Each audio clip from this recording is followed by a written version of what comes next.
possible by the following organizations: the Shar and Chuck Fowler Family Foundation, the Cleveland Foundation, the George Gund Foundation, and the John S. and James L. Knight Foundation. The Murray and Agnes Season Good Government Foundation, Tecovas Foundation, City Club of Cleveland, and the Ohio Association of Broadcasters. Hello, and on behalf of the Ohio Debate Commission, welcome to Voters First, the 2022 Ohio U.S. Senate Republican primary debate. I'm Karen Kassler, Chief of the Ohio Public Radio and Television State House News Bureau. We are coming to you live from the Paul Robeson Cultural and Performing Arts Center on the campus of Central State University in Wilberforce, Ohio. Joining me on stage are the Republican contenders hoping to fill the seat left vacant by retiring U.S. Senator Rob Portman. The candidates facing off in the Republican primary election are J.D. Vance, Mike Gibbons, Jane Timken, Josh Mandel, Mark Bukita, Matt Dolan, and Neil Patel. Thank you all for joining us. The participants were selected in accordance with the guidelines of the Ohio Debate Commission, a coalition of state news organizations, universities, and civic groups whose mission is to create better debates for better elections. The format and rules for this debate were agreed to by all of the candidates. The participants will have 30 seconds for opening remarks, and then questioning will begin. You will each have 90 seconds to answer, followed by a 30-second rebuttal at my discretion. Not every candidate will answer every question. Questions for today's debate come from residents around the state who submitted them to the Ohio Debate Commission and from news that's come up in recent days. We remind the live audience here to mute your phones and refrain from applause, making noise, or attempting to participate or influence the debate. No photography or recording is allowed. A random drawing determined the order of opening remarks and questions, as well as the positions on stage. And with that, let's get started. Jane Timken, you have 30 seconds for your opening statement. Good evening. I'm Jane Timken. I'm running to be your next United States Senator to fight for the America First agenda. I'm a mom on a mission, ready to take our country back, to fight for American jobs, border security, and parents' rights in education. We've got a lot of show horses in this race, but I'm the workhorse who will lead with grit and grace. President Trump asked me to take over the Republican Party, and I delivered Ohio for President Trump, just like I'm going to deliver for Ohio families. I will always put Ohio first and America first. Neil Patel, you're up next. I'm Neil Patel. And I'm thankful to my parents and Almighty God to brought me in this world. And I'm really thankful to Ohioan and Mother America to give me bread, butter, and my family. Now, my time to serve our state and our country. This is my time to serve. And as your next senator, I said that I'd like to protect and secure our Constitution. Thank you. Mike Gibbons, your opening statement. I'm Mike Gibbons, and I'm a businessman, not a politician. I'm a constitutional conservative without apology. If you have any doubts about my conservatism, I've been endorsed by Rand Paul, and that should allay your fears. I was born on the top of a double house in the inner city of Cleveland, and when we made it big, we moved to Parma. 3 decades ago, I started a business with a desk and a phone in Cleveland, Ohio, and I've achieved my American dream. I want to make sure your kids and your grandkids achieve that same American dream. Josh Mandel, your opening statement. My name is Josh Mandel. I'm running for the United States Senate for 3 main reasons. Gideon, who's 5 years old, Judah, who's 7 years old, and Rosie, who's 8 years old. This ain't about us anymore, ladies and gents. This is about saving our country for my kids, for your kids, and for your grandkids. The radical left, the secular left, they are trying to destroy America. And right now, what we need in Washington to defeat the secular left, to defeat the radical left, to defeat Biden and Schumer and Pelosi, and save this country for our kids and grandkids is fighters. I am a Marine. I am a fighter. Mark Bukita, your opening statement. Hi, I'm Mark Bukita. I'd like to be your next U.S. Senator. I'm a successful entrepreneur and business person. I've created over 300 jobs for Ohioans, more than all my Senate opponents combined. Why am I doing this? I'm doing this because I believe our country is in peril, and I've got 2 grandchildren, and I do not want the American dream taken from them. And so I want to go to Washington to fight for my grandchildren, but also your children, your grandchildren, and your great-grandchildren. Thank you. J.D. Vance, your opening statement. Yeah, first I'd like to ask the fellow candidates up here, please don't comment on my wife this evening. I don't want to have a Will Smith situation at tonight's debate. I'm J.D. Vance. I'm running for Senate for the basic idea that our country is a disaster. Food and energy prices are skyrocketing. Joe Biden's about to blunder us into a war with Russia, and our border is a total crisis zone. And what you'll hear, unfortunately, too much is too many slogans and too many talking points from politicians. I hope what you hear from me tonight is substance, actual ideas for how to solve these problems, and enough respect for you to talk to you like you're not an idiot, which is unfortunately what too many politicians refuse to do. Matt Dolan, your opening statement. From the start, my campaign has been about Ohio. I know who I'm fighting for, and I know what I'm fighting for. I'm fighting for your security, your international security, your national and border security, your neighborhood security, and your financial security. And a week ago tonight, when I raised my hand, we also realized that I am the only one going to Washington looking forward to take on the crisis caused by the Biden administration and to submit Republican conservative ideas for tomorrow's possibilities. Thank you all. Now we move on to questions. And you'll all answer this question. You'll all have 90 seconds to answer, and we'll start with Jane Timken. I want to start with an issue about which we received more questions than any other, so I'll ask this question in a way that represents many of them. It's about the 2020 election. There were more than 60 lawsuits filed by former President Trump and his supporters challenging the validity of the election, all in states that he lost. None of the cases were judged to have merit. Many were tossed out by federal judges who had been appointed by President Trump. Claims that in some states more votes were cast than the number of registered voters have been examined and found to be false. With those facts established, do you still claim the 2020 election was stolen? And if so, can you cite specific verifiable facts? And Jane Timken, starting with you. There's no doubt in my mind there were irregularities and fraud in the 2020 election. When I was chair of the Ohio Republican Party, I worked with the Trump campaign and recruited over 300 attorneys and poll observers to be on the ground to watch what the Democrats were doing to our election. That's how I delivered Ohio for President Trump. And in fact, I caught a Democrat operative and a congressional candidate pushing ballot harvesting, and I referred that person to the Attorney General. There's nothing more important than election integrity. And as I said, there's lots of people who talk about election integrity. I'm the one that actually did it. And I'm proud that I delivered Ohio for President Trump by more than 8 points. It's because I put in the work to make sure we had a safe and secure election. Neil Patel, you have 90 seconds. Actually, 2020 presidency election, I said it was stolen. I was exactly campaigning for President Trump across Ohio in 2020. And I see actually by 11 p.m. I went to the bed the election night. I thought the president would be winning. Next morning I wake up, everything was changed. I got surprised. And I said, my God. And then we slowly but surely we're finding out, even like Georgia, 100,000, 90,000 people voted, even not even ballot. Some of them totally across the United States, almost, I can say more than 300,000 registered voters, then ballot cast out. That's exactly, I got heartbreaking. I thought, what's going on with this election fraud across the Ohio, Virginia, Pennsylvania, and then Arizona, all the state. I think that was stolen, and that's when I can say that to you. Thank you very much. Just a reminder, the claim that Mr. Mattel has just said has been fact-checked and no evidence has been found to support it. That was a false statement, but we're moving on now to Mike Givens.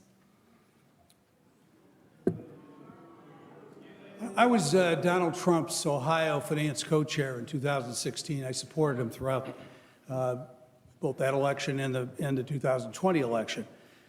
There are problems with this election. 5 million more people voted than were registered to vote, and that's according to the U.S. Census Bureau. There's a problem. We need to investigate it. The January 6th Commission should be investigating that instead of some false accusation of some kind of insurrection. Recently, there was a Wisconsin special counsel that discovered that a good number of nursing homes in Wisconsin voted at 103% of their occupancy, and they all voted for Joe Biden. We're going to have to investigate these things. But even beyond the numbers, the fact that Hunter Biden's laptop was suppressed for virtually anybody to find out, it's been estimated that 1 out of every 6 voters would have changed their vote if they knew that somehow President Biden was implicated in some of the scandals that are outlined in in that laptop. We've got to have fair elections. We need to make it easy to vote and hard to cheat. And again, the claim that Mr. Gibbons just made about more ballots cast than registered voters has been fact-checked and no evidence has been found to support it. We're moving on. Josh Mandel. You have 90 seconds, Josh Mandel. We've been having these debates all over the state. We've had a lot of candidate forums, and repeatedly, over and over and over with all of us on stage, there's only one candidate up here who has the courage to say what I'm about to say. And every time I say it, the liberal media gets triggered. And every time I say it, the squishy rhino Republicans like Mitt Romney and Adam Kinzinger, they get triggered too. But I want to say it very clearly for all the rhinos out there and all the media elites out there. The 2020 election was stolen from Donald J. Trump. It was stolen in a variety of different ways. Ballot harvesting in places like Philadelphia, in places like Pittsburgh, in places like Detroit, Michigan, and Milwaukee, Wisconsin. I'm the only candidate on this stage who's taken the time to go out to Maricopa County to see with my own eyes where they were auditing the vote. I'm the only candidate on this stage who's calling for an audit of the vote, not just in Arizona, but in Pennsylvania, in Michigan, in Wisconsin, in Georgia, and in every state in the nation. Now listen, a lot of the squishy rhino Republicans, they say, well, you can't audit the states where Trump obviously won. My feeling is, of course you can, because he probably won by a higher margin than was even reported. We cannot move on from the 2020 election. We cannot look forward or move forward until 2020 is fully investigated and everyone who cheated in 2020 is prosecuted. Again, several claims Mr. Mandel made have been fact-checked with no evidence found to support them. We're moving on now to Mark Bakita. You have 90 seconds. Can we just stipulate that what I'm going to say is not going to be fact-checked by you? It's your time. So I want to correct something. I've been saying that the election was stolen from Donald Trump since 2 or 3 days after the election. It's on video, it's on Rumble, it's on YouTube. I've got the receipts. This is a problem that we've had in America. We've got Hunter Biden's laptop. We've got a made-up dossier that started, believe it or not, in the Ukraine. We've got whistleblowers who made up conversations about Donald Trump with President Zelensky of Ukraine.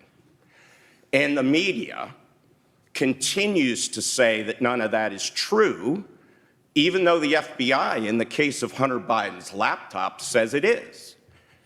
We have a problem. We've got the greatest country in the world. We live in the greatest state in the world, or we wouldn't be here. And we are part of the greatest political party ever invented by man. And all three of those have been hijacked by corrupt leadership. I want to go to Washington and eradicate that kind of thinking, personality, and lack of ethics in Washington, D.C. I guess I don't have to say it since you already said it. There we go. Fact checks. We just saved 15 seconds. J.D. Vance, 90 seconds. Well, first, I want to echo something Mark said. So Josh has this talking point that he's the only person who says that the election was stolen from Donald Trump. Well, Mark just said, and I say it all the time, right? I think the election was stolen from Trump, and specifically, Karen, I understand why you got your job, and you've got to sort of throw out the fact-check wand and hope that it disappears all the problems that happened in 2020. But let me offer there three very specific problems in the 2020 election, and I don't think you'll be able to fact-check them because they're actual facts.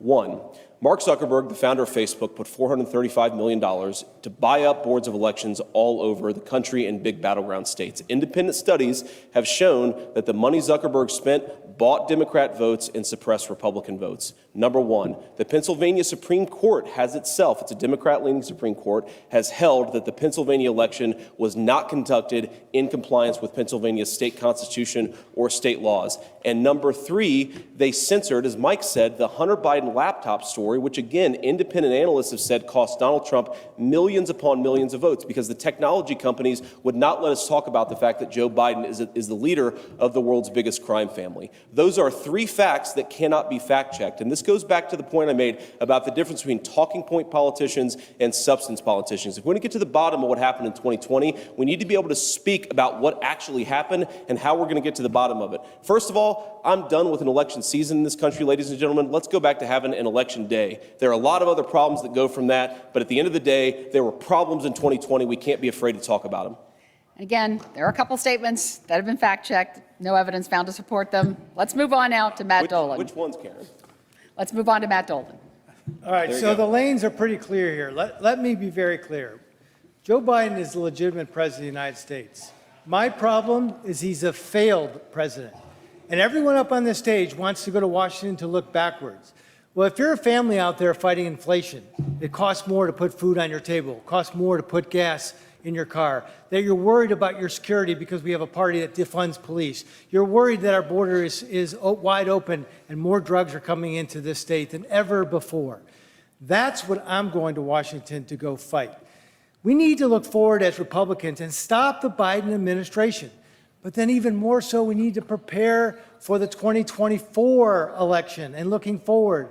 And I'm going to go to set an agenda, good conservative policies. Guess what? Some of those policies are the Trump policies that I got done right here in Ohio. If you like less taxes, if you like less regulation, if you like giving parents more ability to choose where their schools go, where their kids can go to school, if you like a government that funds and backs the police, that's what this election is about, looking forward, taking control of Washington, setting an agenda, putting conservative Republican principles in place, and take back this country.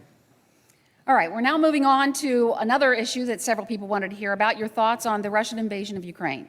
We have 2 questions here, and the first one will go to Matt Dolan, Mark Bakita, Neil Patel, and Josh Mandel. Recent Economist YouGov polls showed 58% of Americans think it's a good idea to send Ukraine weapons. Nearly 80% say Ukraine is either an ally or a friend of the United States. Under what circumstances would you support military action against Russia or help Ukraine establish a no-fly zone? Mr. Dolan, we're starting with you. So currently, right now, there would be, based on the information I have, as U.S. Senator, I'd have more. But currently, there is no condition in which I would put America boots on the ground. I think it's essentially important that we give humanitarian aid and we give military aid for the Ukrainians to fight and defend their own freedoms. Because it's real. It affects us here in Ohio. It just doesn't affect us because of my friends who I've rallied and prayed with, the Ohio Ukrainians. We have real families over there that are suffering. But it's also our national interest. Talk to any farmer, and they know the Ukrainian conflict is going to cause them additional prices above and beyond Biden's inflation. So it is important that the United States be there. The condition of a no-fly zone, again, I would be working with the generals and the intelligence officers to find out whether we can do that in a manner that does not escalate the problem. We have to be sure that we are very clear that we will defend our allies. We will support Ukraine. But also there's China, and they're watching us. And they're paying attention to whether we're going to show weakness or strength. And I believe that by making sure that the Ukrainian people know that we're going to give them the military aid and humanitarian aid. But if China has any thoughts about moving on Taiwan, that there is a difference. We have an obligation with Taiwan, and we'd be there to meet it. Mark Bakita, you have 90 seconds. We're being lied to by everybody about Ukraine, including the media. Putin's lying to us, Zelensky's lying to us, the UN's lying to us, our government's lying to us, our community, our intelligence community is lying to us, and the media is lying the most. I am for sending arms to Ukraine, just like other countries, because this is a humanitarian disaster. They need to be taking care of themselves. In no uncertain terms, I would never support a no-fly zone, and here's why. To prosecute a no-fly zone, you've got to take out enemy anti-aircraft. That anti-aircraft equipment sits on Russian soil. We would have to attack a sovereign nation. That would be nuclear suicide. Second, you have to have search and rescue as well as forward air control personnel in the country being covered. So again, that's a non-starter. We need to use this as an example of why Europe needs to stand up and take care of themselves.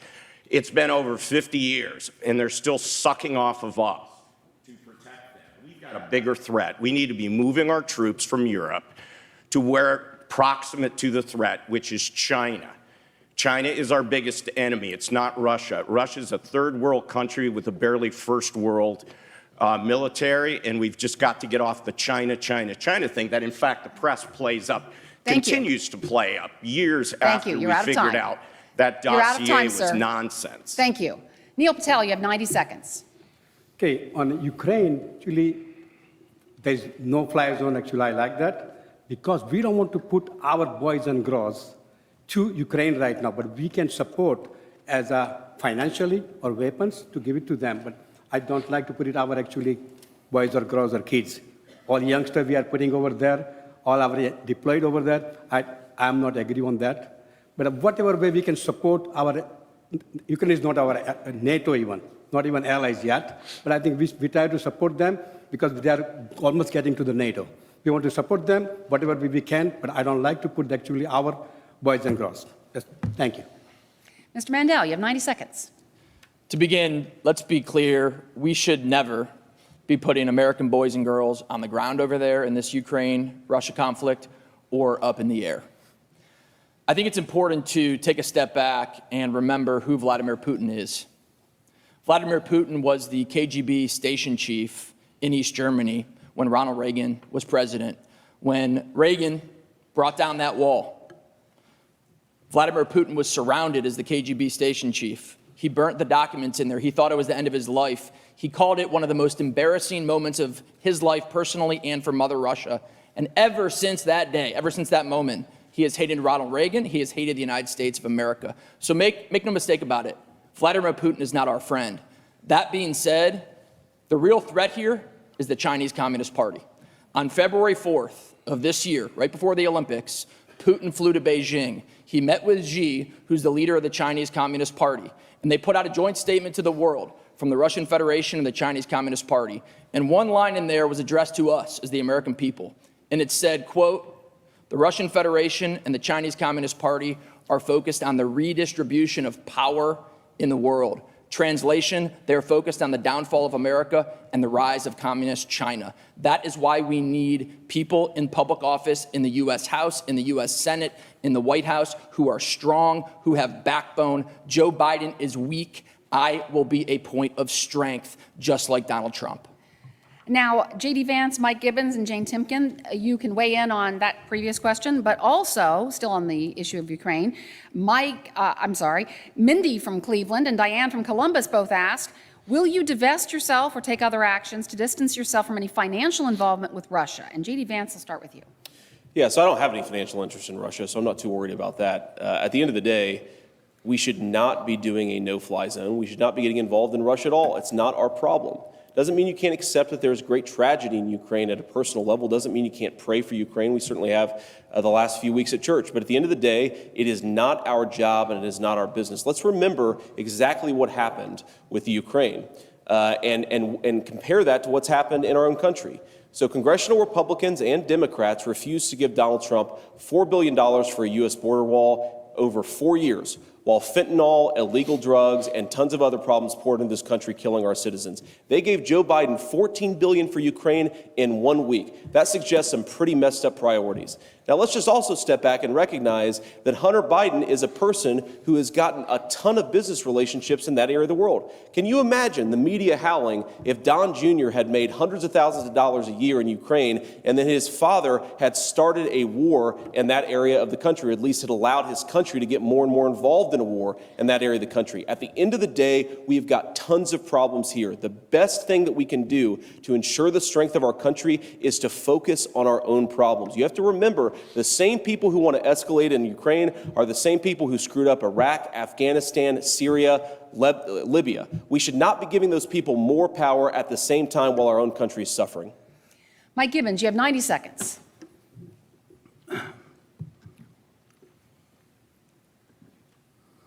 I don't think we should put any boots on the ground, any American boots on the ground in the Ukraine. I don't think there should be any American pilots flying over the Ukraine. And I can tell you, I've got a son who is a Navy pilot.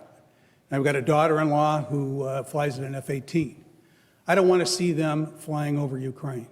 So I'm very much against that. We cannot invoke Article 5, and we have to stay away from a no-fly zone. I also have no investments, personal investments in Russia at all, and I won't have to divest anything.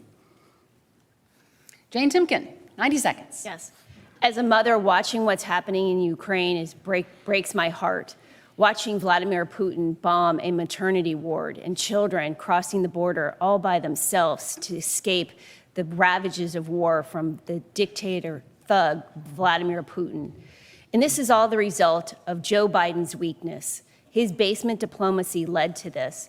Our commander-in-chief is commander of nothing, and his weakness invited this invasion.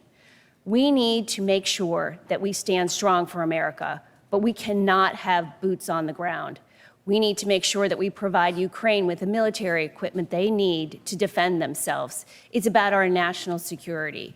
And as for Russia, I don't have any interest in Russia, and the Timken Company, if that's what you're alluding to, has ceased all operations in Russia, just like many American companies.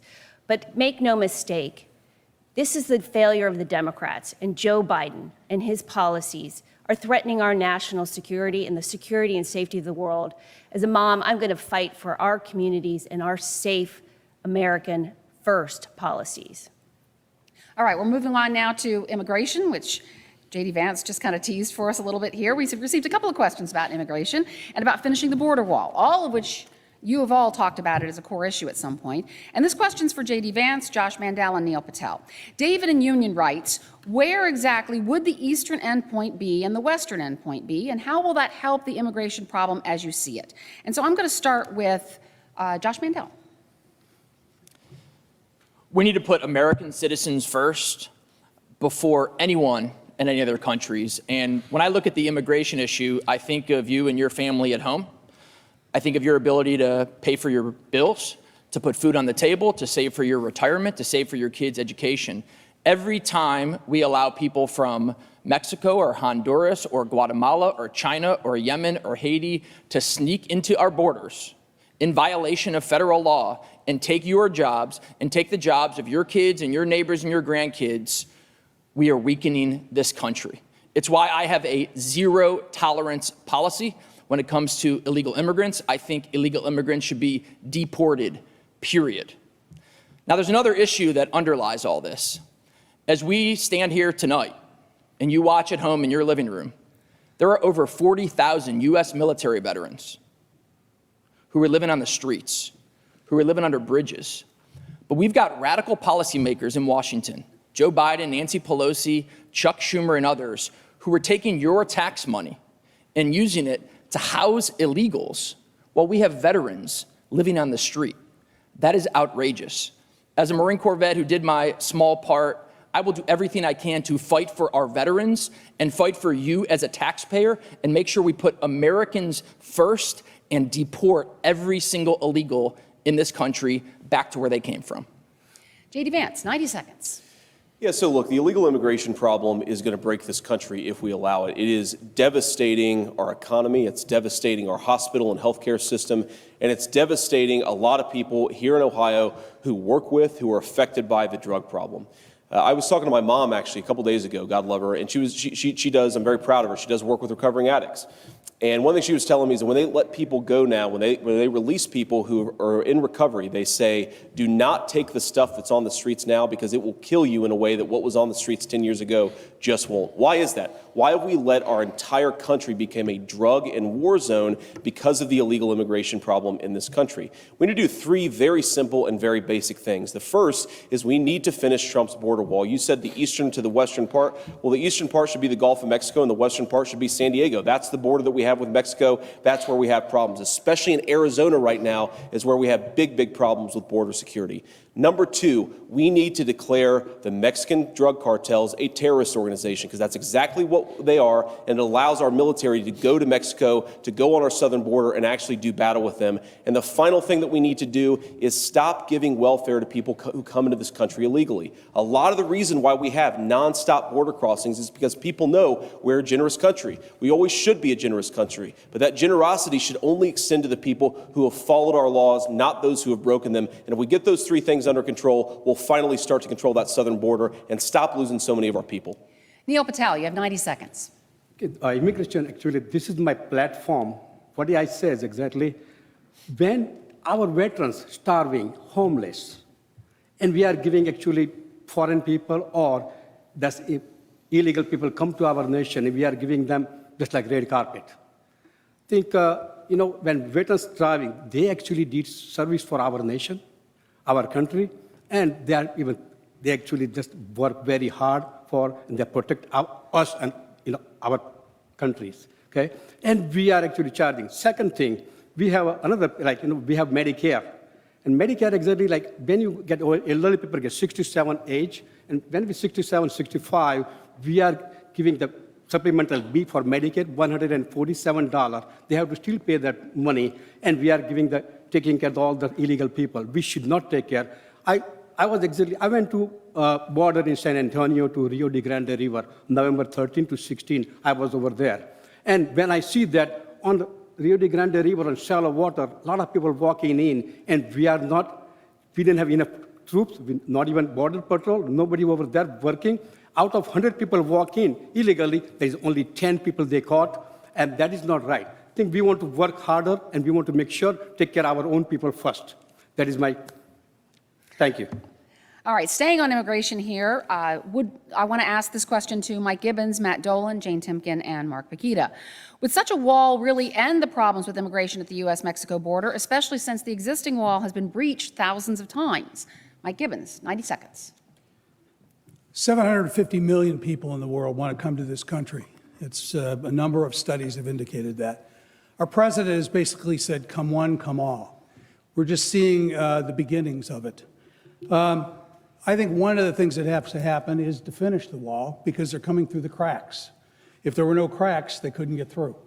Once they step on our soil, they're entitled to due process. We've got to change the law.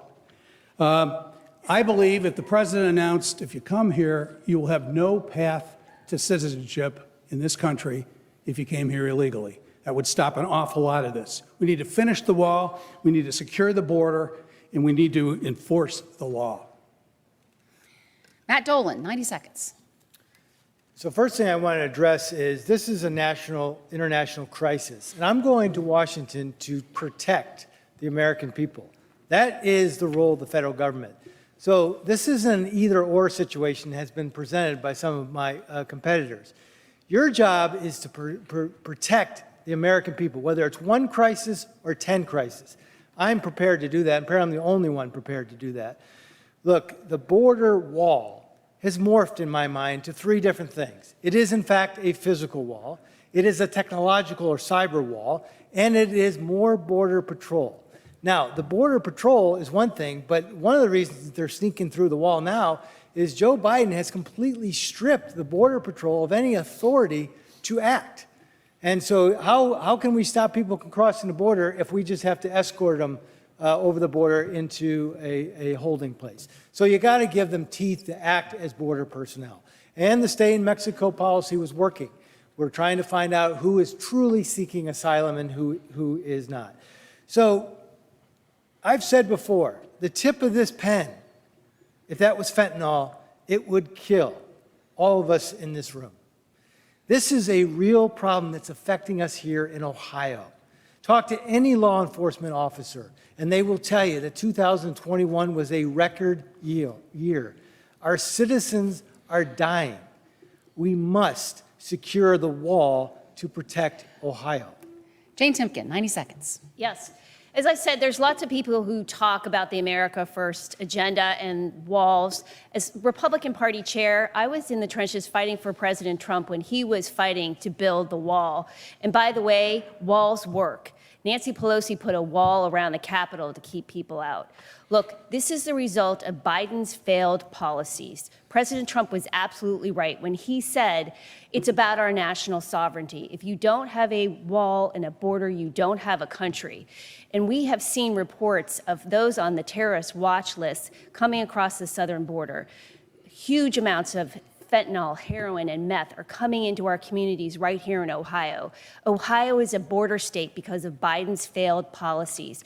And I will stand up and fight to protect your families from these failed policies. Those overdoses are killing Ohio citizens and our children. And as a mom, I'm going to fight back. But Biden invited this because when he was running for president, he said he would give health care to illegal immigrants. And by the way, his COVID relief money went to the state of New York, and they gave illegal immigrants $15,000 debit cards.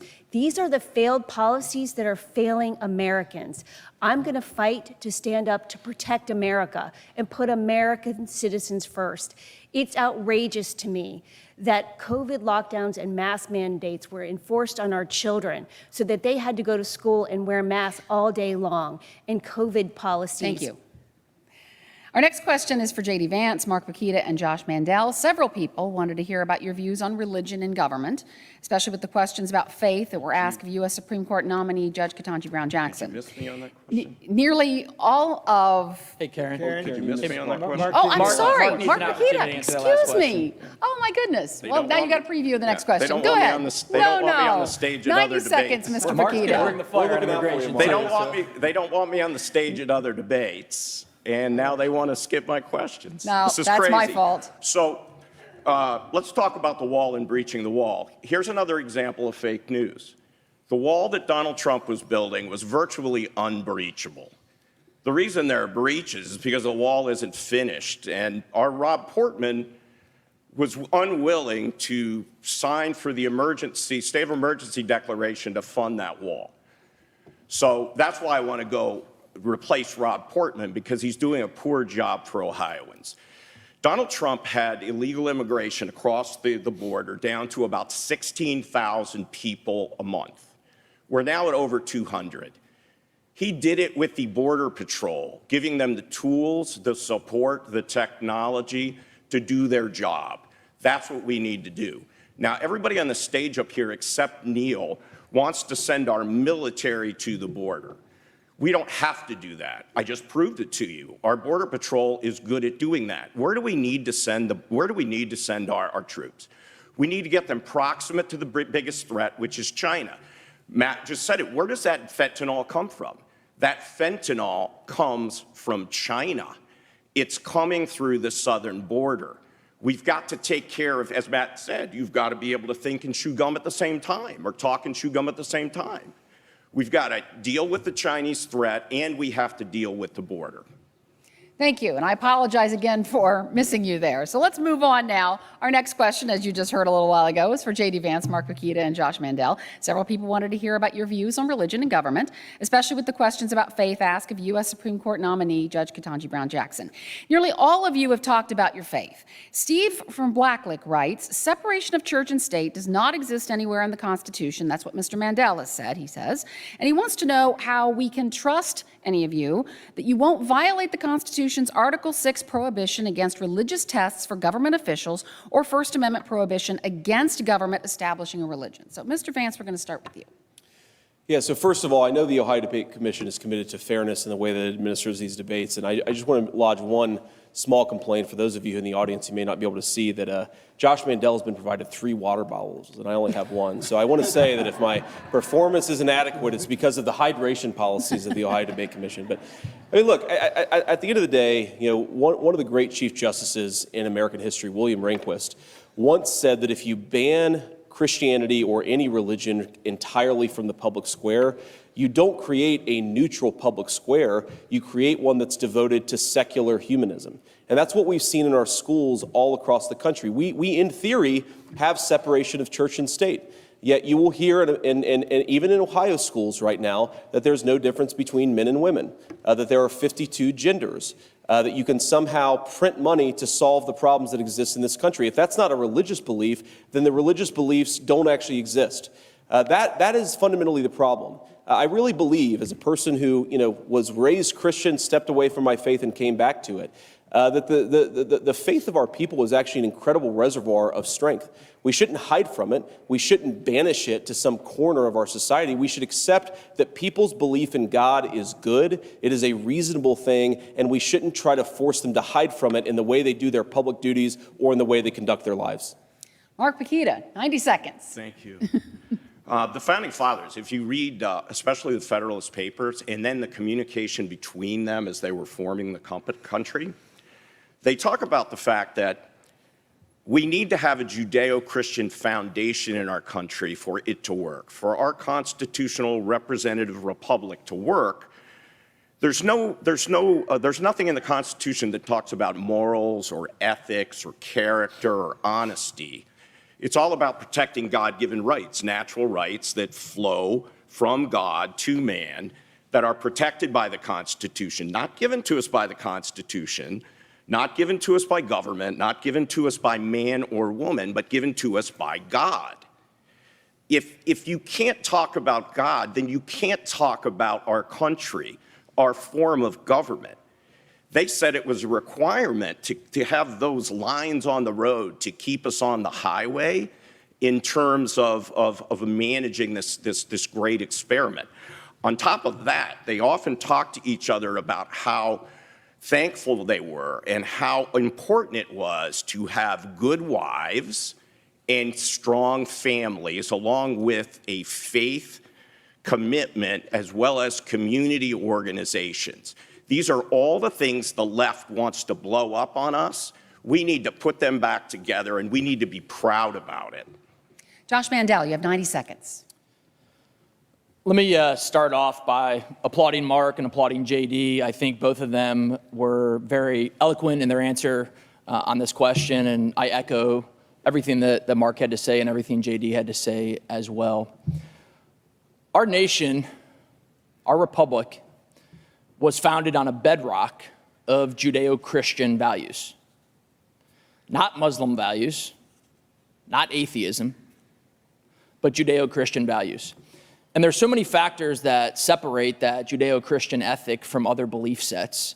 But one of the main differentiating factors is our acknowledgement of good versus evil and our willingness to fight. And when I say our, mine, yours watching at home, everyone in this auditorium tonight, our willingness to fight for good over evil.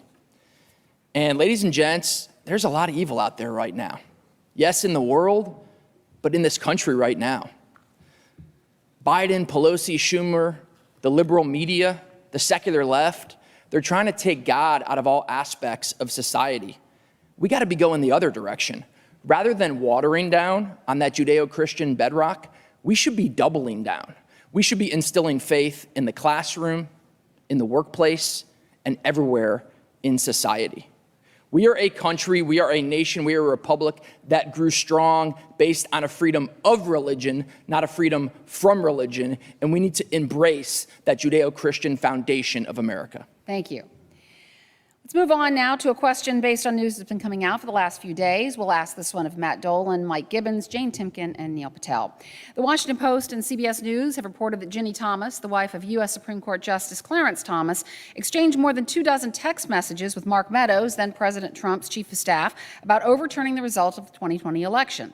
Given this information, should Justice Thomas recuse himself from cases about January 6th or the 2020 election? And would you feel the same way if the political parties in the situation were switched? Matt Dolan, 90 seconds. Sure. Well, I haven't seen any of the emails, so I don't. I know what the Washington Post and others are purporting that they say, but I haven't seen them. So that's a decision that the litigants and the Supreme Court justice are going to have to make. But let's look at January 6th, because there's a distinction between me and everybody here up on the stage. You know, we all claim we're constitutional conservatives. We also, I'm sure, are all in agreement that when President Biden went down to Atlanta and essentially said to the country, I'm going to divide you by our voting rights, he said, look, we're going to tell Ohio that if you want to purge your rolls, you can't do it. If you want voter ID, you can't do it. If you want to stop ballot harvesting, you can't do it. He wanted to federalize the election. And I know everyone here, I know most of you watching, I know everyone on the stage is totally against that. But let's look back to January 6th. You know, I'm running for the U.S. Senate. I'm going to be a member of the federal government. If any of these other folks win, they're going to be a member of the federal government. They are now running to go to Washington to say they're going to go and decertify the 2020 election, overturn the 2020 election. That is in direct violation of the Constitution that we just heard so eloquently described by people earlier.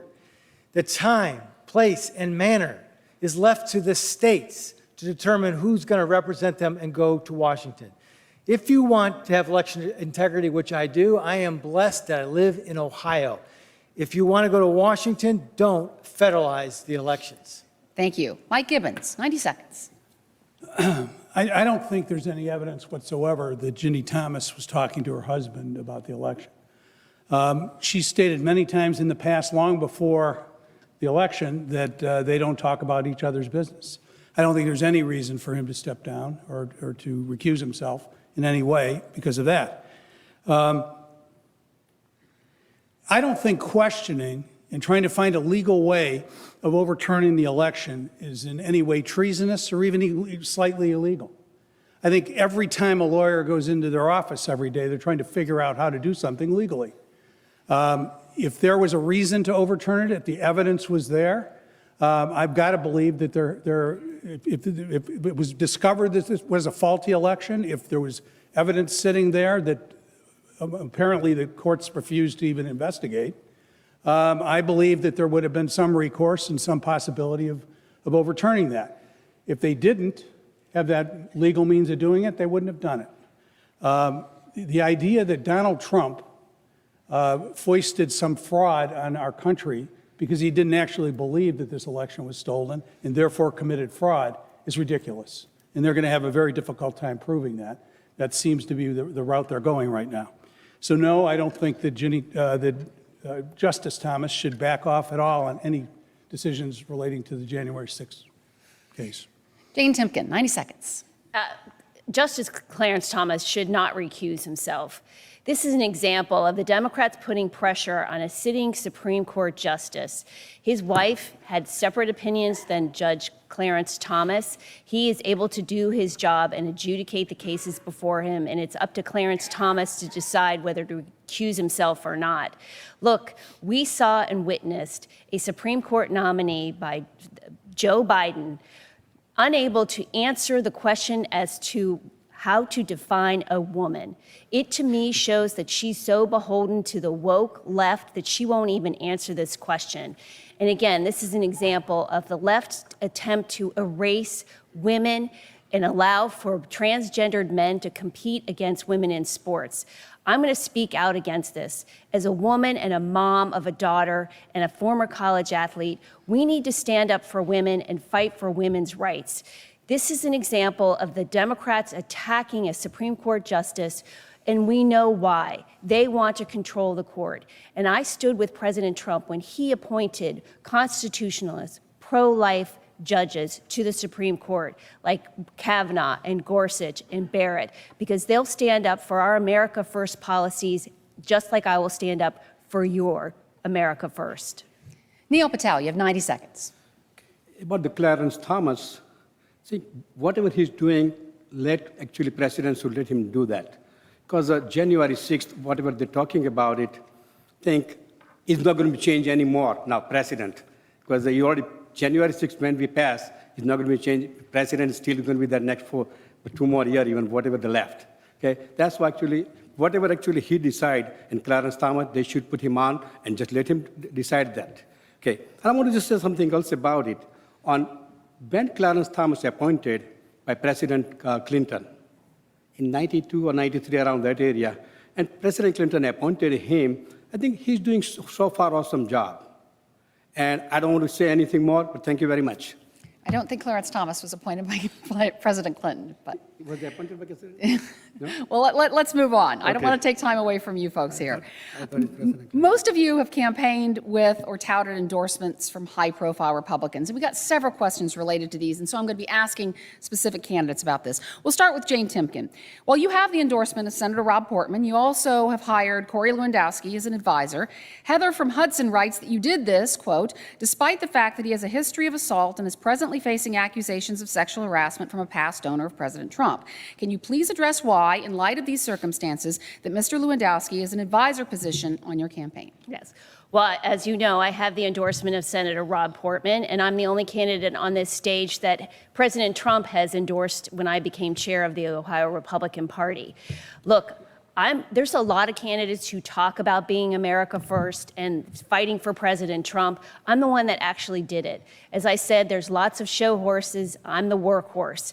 And Corey Lewandowski knows that I've been in the trenches fighting for the America First policies, defending President Trump and his agenda because they were working for Ohio families when we had a booming economy, record low unemployment, a secure border, and energy independence. Those are the things that I've been fighting for. And I put 150,000 miles in my car traveling around Ohio, talking to Ohio's families, businesses, farmers, because those policies were working.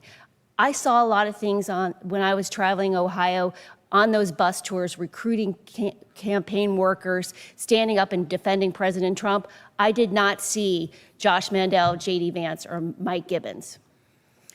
Mr. Mandel, you have touted the endorsement of U.S. Representative Madison Cawthorn, who has called the president of Ukraine a thug, and General Michael Flynn, who has promoted various conspiracy theories, including that COVID is being used by elites to control the world.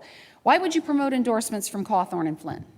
Well, first of all, let me start off by saying I think the question you asked Jane is unfair.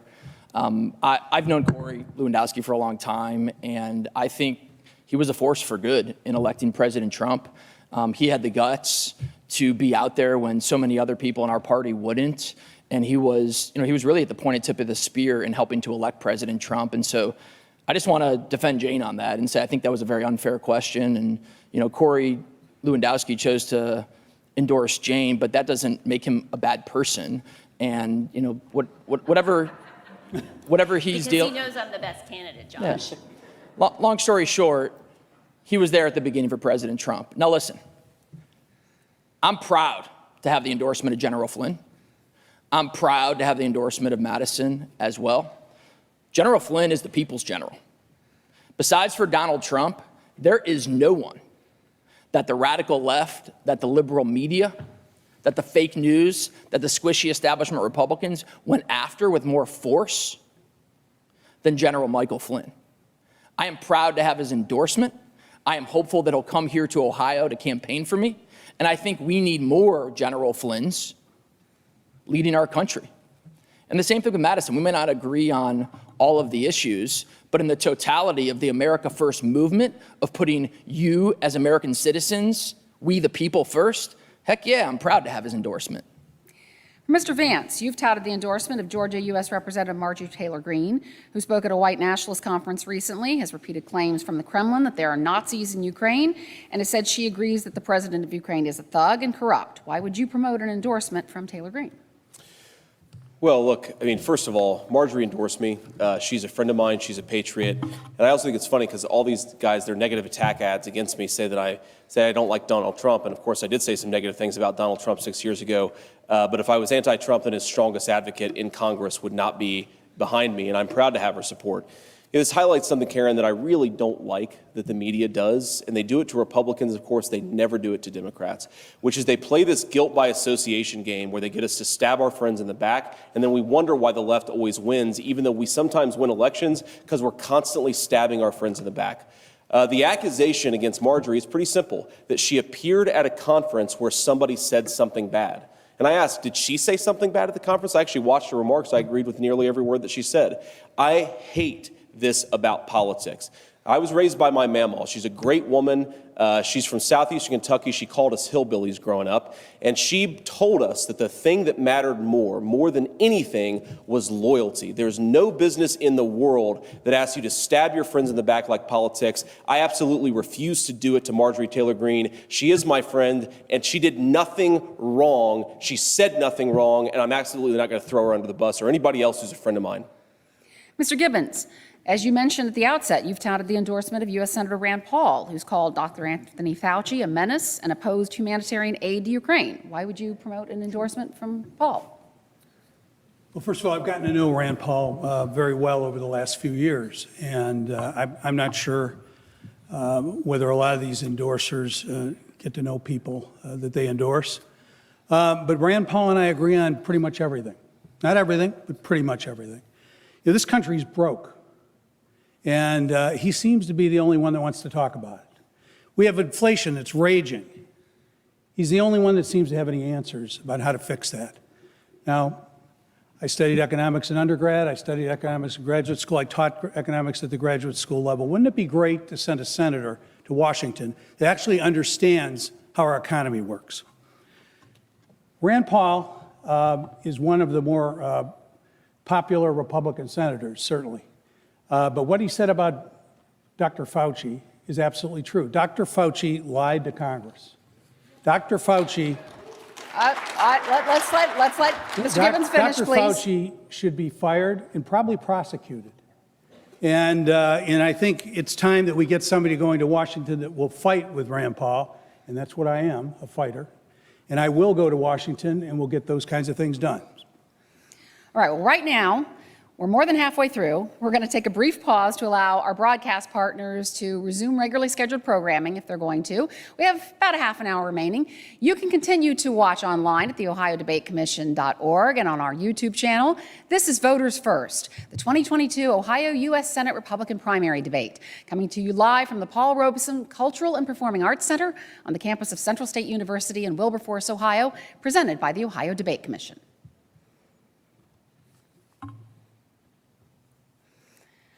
All right, we are back now to continue on our debate. And we have a question coming up here from Gary in Dayton.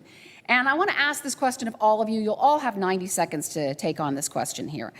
He wants to know if you agree with Senator Rick Scott's plan to rebuild America and if you would support Mitch McConnell for Majority Leader. Yes or no for both, and why? And we're going to start with Mike Gibbons. You know, I believe that the Republican Party has to define itself, and they haven't done a very good job. We've got Republicans all over the ideological map. This was a great first draft on trying to set some of the things that we all believe in, and the people that don't believe them probably shouldn't be Republicans. There's some things I disagree with in there, and I think those things can change, but we need to determine what this party is all about. And what was the second part of the question? Senator Rick Scott's plan to rebuild America and Mitch McConnell for Majority Leader. Oh, yes. Well, I don't know who's running for Majority Leader, and I assume it will be Majority Leader. And I'll determine that when I get there. But I can tell you, you already know, Rand Paul endorsed me. There's 2 senators from Kentucky. Mitch McConnell didn't. All right. J.D. Vance, you have 90 seconds. I'm sorry. Yeah, J.D. Vance, you have 90 seconds. Okay.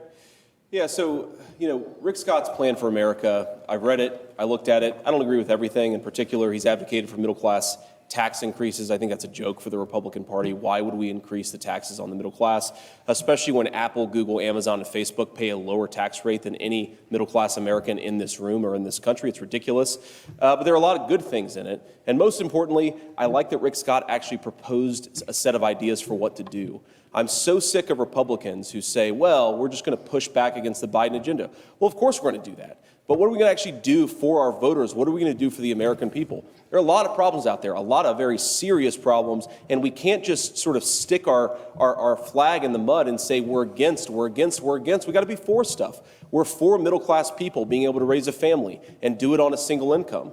We're for the reindustrialization of this country, so we make more stuff in America. We build our own things. We don't have to rely on the communist Chinese to make our pharmaceutical products. We bring our fertilizer manufacturing back so the Russians can't cut off 10% of our fertilizer. There are things that we stand for in this Republican Party. We stand for parents being able to set a course for their children. We stand for the ability of communities to be able to build a good life for themselves without federal overreach. There are a lot of good things, a lot of good ideas out there in the conservative movement. We can't just run away from everything that's bad. We've actually got to run towards something that's going to get something done for our voters. So I agree with the idea that we need to put forward a positive agenda.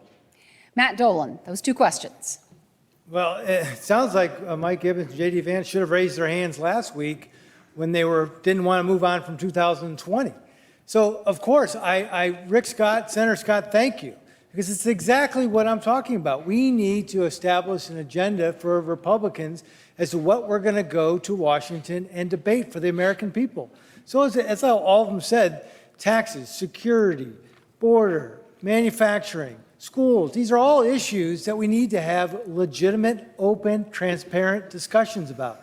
Just like, go back to 1994. Newt Gingrich brought a contract for America. And what that was able to do is say, hey, America, you elect Republicans, this is what we're going to do for you. This is what we're going to debate and engage and have discussion on. And I'm going to come back to Ohio and say, this is what we're working on for you.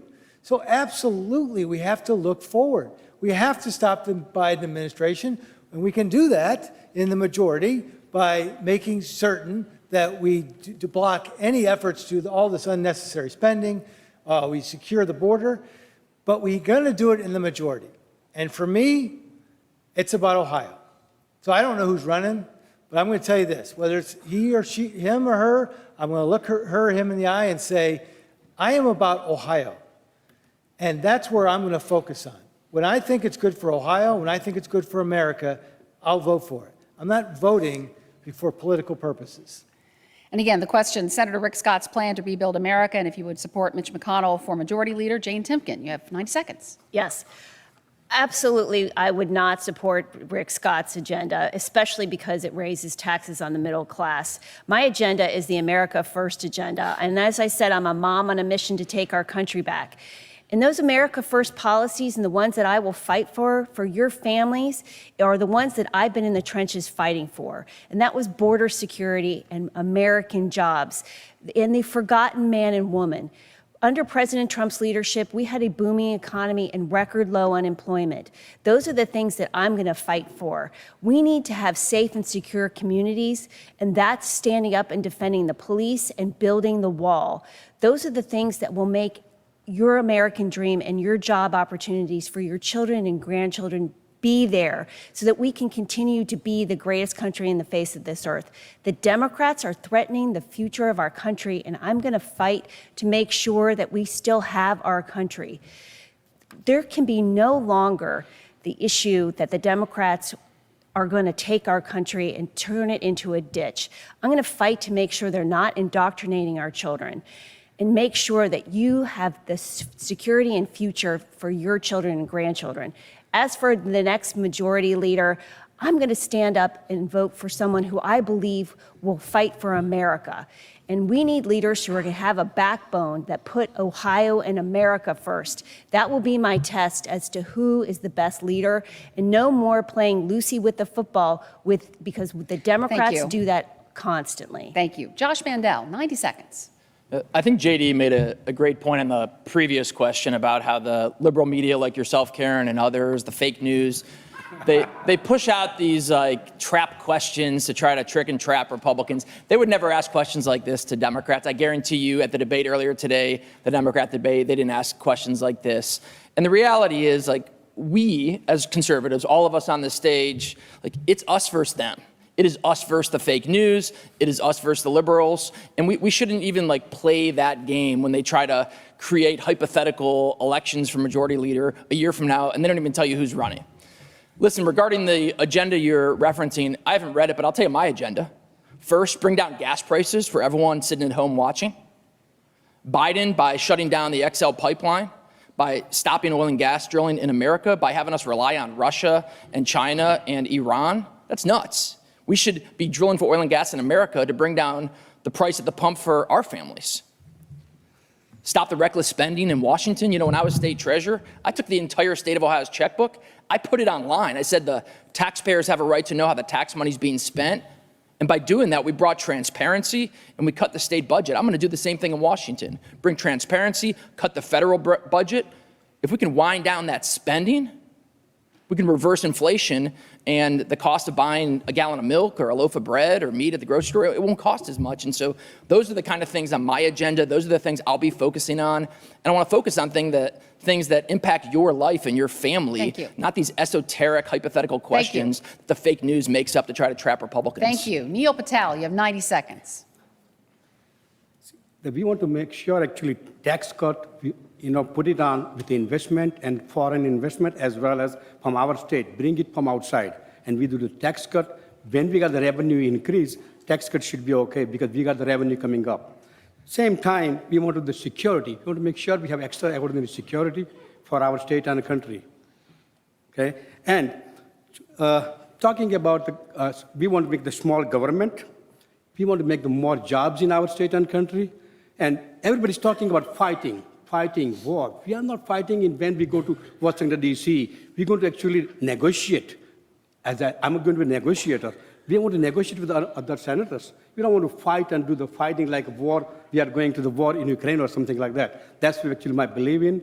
We want to negotiate, better job, better economy, better tax cut and everything. Thank you. Mark Bakita, 90 seconds. Thank you. Rick Scott's plan is essentially a plan to protect billionaires and soak the middle class with tax raises. And there are people on this stage who have talked about the middle class not paying their fair share. How about we stop talking about tax policy and we talk about cutting spending? In fact, what I'd like to do is talk about cutting spending 10 to 100 times more than we talk about tax policy. We take a little here and a little there. We argue about a percent here and a percent there. And we allow at the same time profligate spending that's got our deficit well over $30 trillion today. We have mortgaged the future. And so what does the current administration want to do? They want to monetize that debt. They're printing money like Venezuela, which is why we have the inflation we do. How does that help them? They are printing money to pay off her debt that's worth less. But the bad thing for American families is that lowers the value of your 401k because those dollars aren't inflating. In fact, they're going away. That will make you more dependent on the government. That's what they want. We've got to stop plans like Rick Scott's. In terms of Mitch, I've said this a long time ago on national radio with John Fredericks. I would not vote for him if I was 1 out of 100. He's corrupt. He's got ties to China. He needs to go, and I would not vote for him. Thank you. I want to go back to a question about endorsements that we had just before we took that little break. This question is from Matt Dolan, Neil Patel, and Mark Bakita. It's clear several candidates on the stage are hoping for President Trump's endorsement, but he hasn't weighed in on this race other than to say that he would not endorse Mr. Dolan because of the name change related to the Cleveland Guardians. Can you win this race without Trump's endorsement? And I'm going to start with you, Mr. Dolan. Absolutely. I'm going to win the race. And I don't know, maybe he will endorse me because when he takes the time to look at all of us up on this stage and see who's actually implemented the conservative Republican ideas that he brought to Washington, I've done it in Ohio. Look, I've been honored by Republican leadership to be in charge of 3 straight state budgets. All those budgets have been balanced, which means we are not spending more than we are bringing in from taxpayers. Yet each one of those budgets gave significant tax cuts to everyone in the state of Ohio. And we also cut. We cut the EPA, we cut the Ohio Jobs and Family Services, we cut the Department of Administrative Services, because you understand that there's efficiency and effectiveness in government. And that's what we dug into, and that's what I was able to accomplish.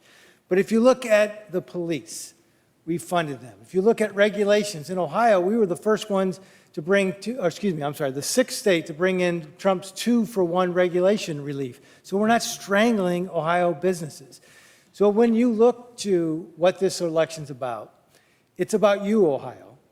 And I'm the only one that's fighting for you. There are people up on the stage who are literally fighting for one vote, and that person doesn't even vote in Ohio. And that concern for that one vote doesn't end on Election Day. My responsibility is to be the senator from Ohio for Ohio. And I know that when I go there, I have the right experience, I have the conservative results Thank you. that will return Ohio to what Thank we were you. like under the Trump administration. Thank you. Neil Patel, 90 seconds. President Trump, I don't think so he's going to endorse anyone. And I don't think so I'm going to get even endorsement from him as well. Okay? And President Trump, I like him. His policy is very good because his First America policy. And President Trump actually endorse anyone, they're going to get stronger support. But I think Matt Dolan says that he don't have any vote in Ohio. But he got a lot of influence in Ohio. As Neil Patel, I don't think so I'm going to get endorsement, but we're going to win this election. I can say that we're going to win this election. I promise you, when we go to the Washington, D.C., we're going to make sure every conservative, we work with that, everybody, and we want to make sure I can negotiate as a negotiator with the other side in Senate. That's why I'm going to say that. Thank you very much. Mark Bakita, 90 seconds. I think endorsements are ridiculous. Think about it. Someone goes and gets someone to tell you who to vote for. And most of the time they're out of state. What do they know about Ohio politics and Ohio problems? I say if you don't have policy, you go get endorsements. I've got a 21-point policy plan. It's been documented since October of 2021. You can go to my website, markthe4ohio.com/policy, and you can see it. Nobody else up here has anything like that. That is my commitment to you. That's how I will think, negotiate, vote, and legislate. And if I don't, you're allowed to come and bring one of our nifty wooden bats, find me, and beat me about the head and neck with it. It's very, very simple stuff. Take a look at it.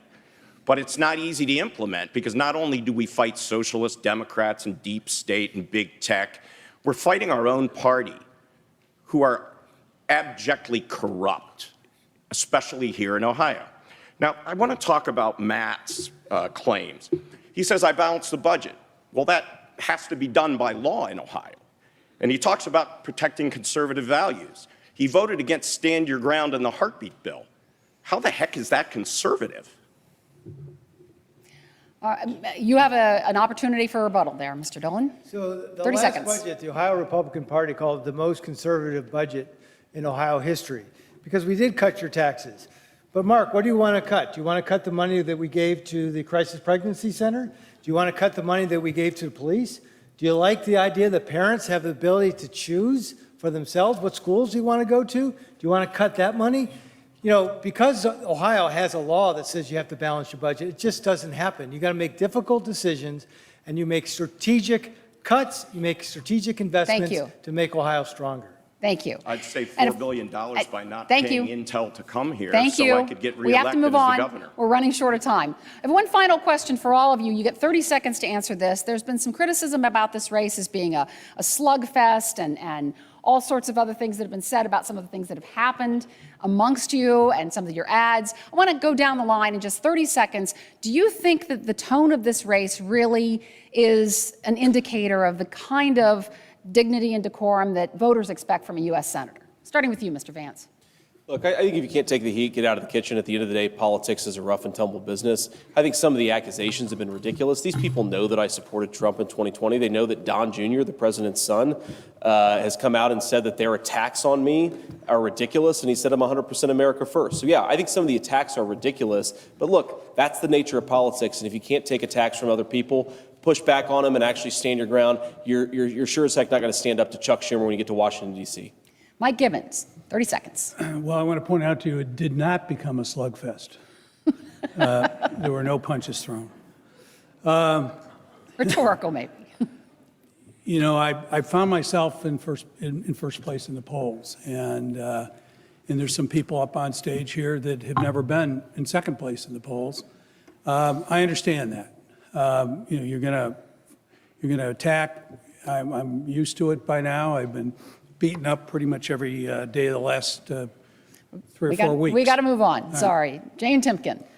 We all know, we watched the Freedom Works debate where Mike Gibbons and Josh Mandel displayed childish behavior.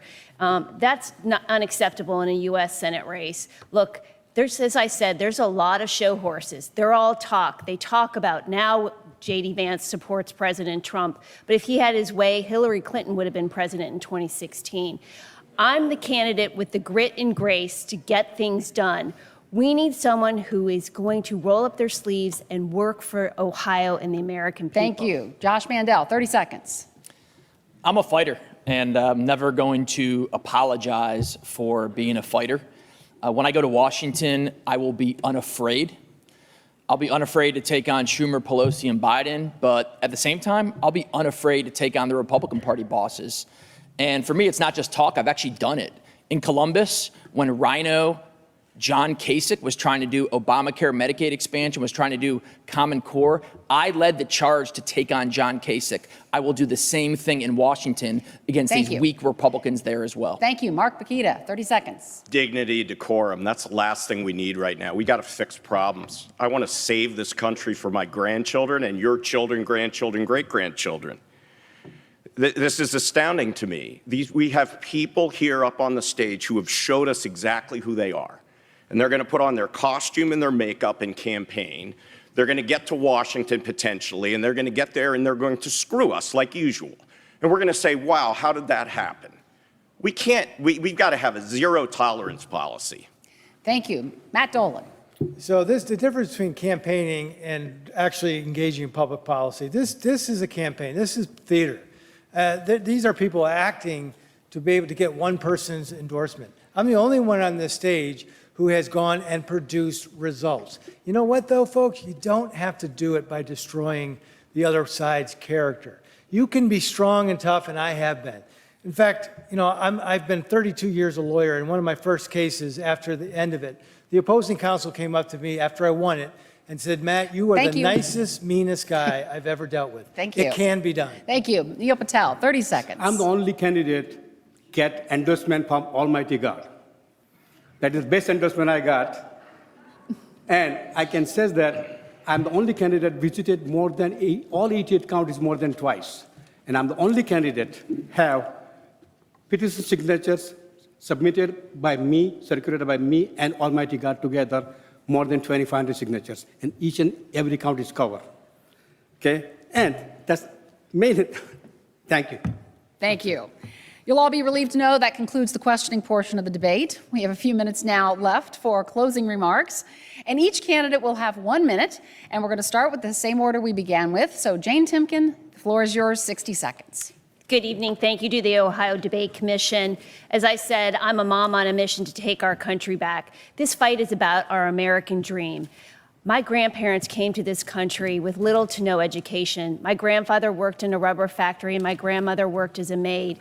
It's because of their values and their hard work I was able to live the American dream. But the Democrats are threatening the future of our country, and I'm going to fight to protect your children and grandchildren so they have the American dream. I've been in the trenches fighting for the America First policies, which were energy independence, border security, and American jobs, because they were working for Ohio's families. I will always be putting Ohio first, and I will always stand up for our God-given constitutional rights, our First Amendment freedom of religion, our First Amendment freedom of speech. I will always stand up for life and protect the unborn. I'm in this fight for you. I hope you join me. I'm Jane Timken, and I will always put Ohio first. Neil Patel, 60 seconds for your closing remarks. I'm Neil Patel.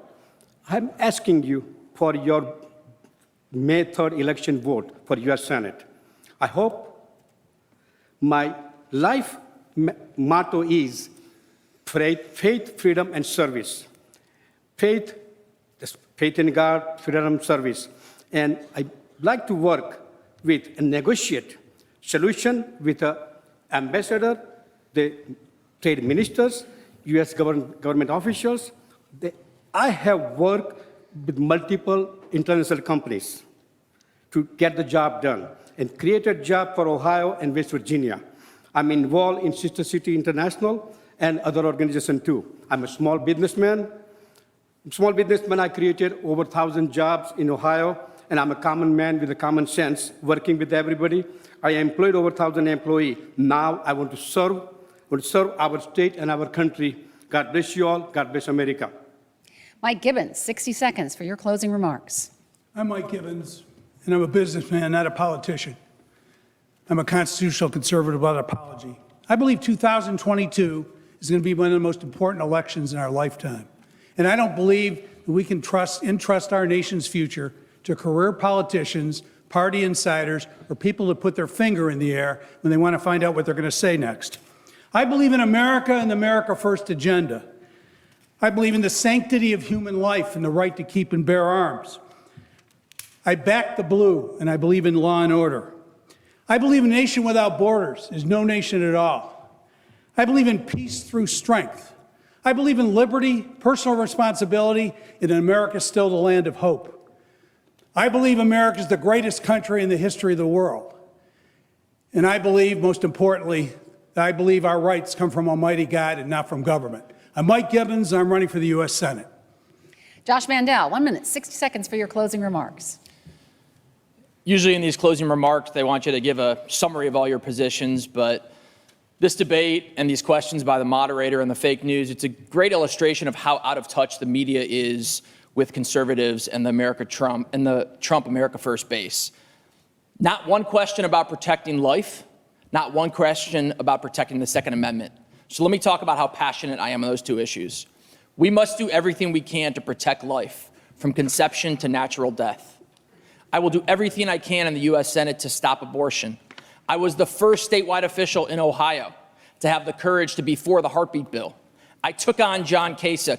I took on the squishy rhino Republicans in Columbus. I led the charge to protect the unborn.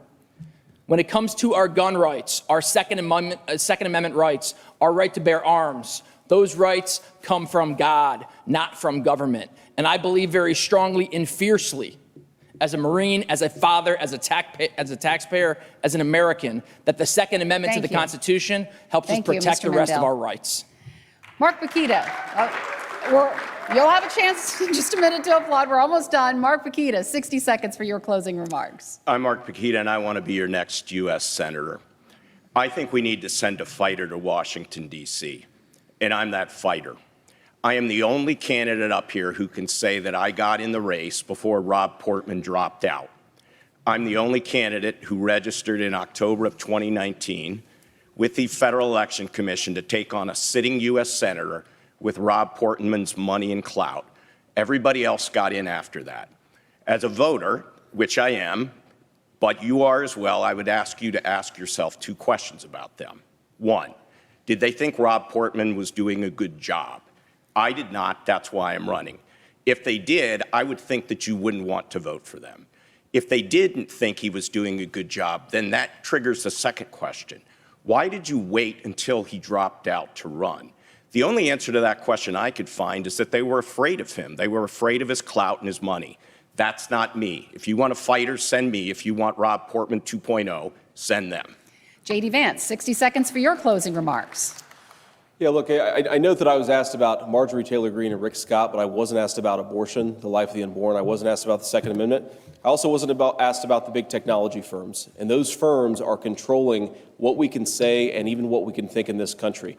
Look, we're in a moment where we need to be able to speak the truth. We need leaders who are unafraid of being called names by the mainstream media and are going to speak honestly about the truth. We just saw a biological male win a women's swimming competition.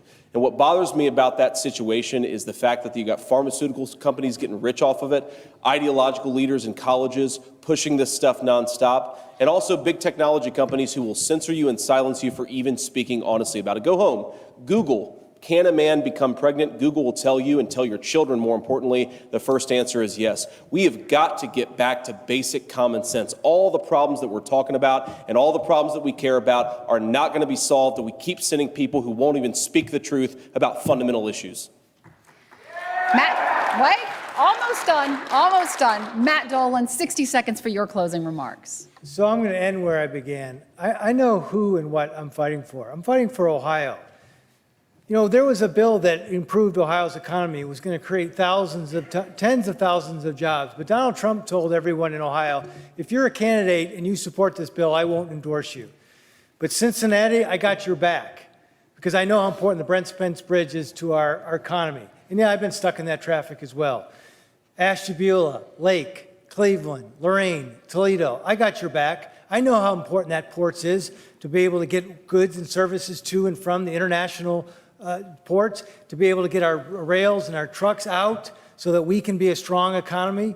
Dayton, I got your back. I know how important Right Pat is to your economy here and how important it is to make sure that we provide skilled workers and have the transportation to get you there. Folks, this race is about Ohio, and I have never wavered. My first and only mission is to make sure Ohio and America are strong. Thank you. That concludes the Republican U.S. Senate debate. I'd like to thank all of our candidates, J.D. Vance, Mike Gibbons, Jane Timken, Josh Mandel, Mark Bukita, Matt Dolan, and Neil Patel for joining us. The first time all 7 candidates have been on the debate stage. Please go ahead and applaud now. You're free to do it.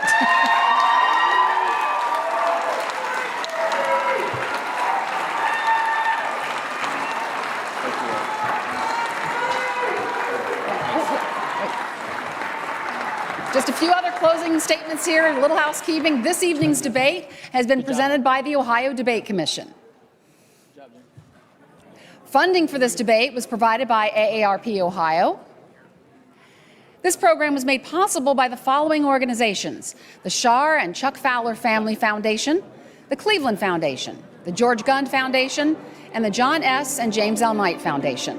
The Murray and Agnes Season Good Government Foundation, Tecovas Foundation, City Club of Cleveland, and the Ohio Association of Broadcasters. Our host for this event has been Central State University. It's been great to be here.